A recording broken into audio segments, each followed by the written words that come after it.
Hi cos, இன்னைக்கு school போகிறோம். அப்புறமா அவ சொல்லுவா. அப்புறமா இதுதான் இன்னைக்கு வந்து ஃபஸ்ட்டு டே நிவேதிதாக்கு.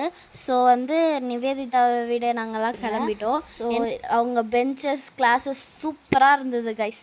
கிளாஸ் என்னால் பிடிச்சிக்குது சொல்லிட்டேன். அந்த மாதிரி அவள் நிவேதிதா வந்து புள்ள போயிட்டு விளையாடிட்டு இருந்தா, ஜாலியாக என்ஜாய் பண்ணிட்டு இருந்தா ஃபஸ்ட்டு டேவை. ஸோ நாங்களாம் இருந்ததுனால அம்மா கொஞ்சம் தைரியமாக இருந்தாங்க. செகண்ட் டே என்ன ஆக போதும் தெரில. அது ஃபிஷ்ஷு ஓடின்னு இருக்காது. அப்புறம் நிவேதிதா வந்து அந்த கிளாஸ்லலாம் உட்காந்து பார்த்துட்டு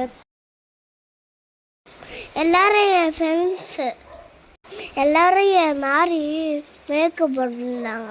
அதாவது அவளை மாதிரி மேக்கப் போட்டிருந்தாங்களாம். அப்புறம் எல்லா பசங்களும் ஜாலியாக விளையாடிட்டு இருந்தாங்க நிவேதிதா. அப்புறம் நாங்களும் நிவேதிதாவும் அங்கேருந்து கிளம்பிட்டோம். பாய்.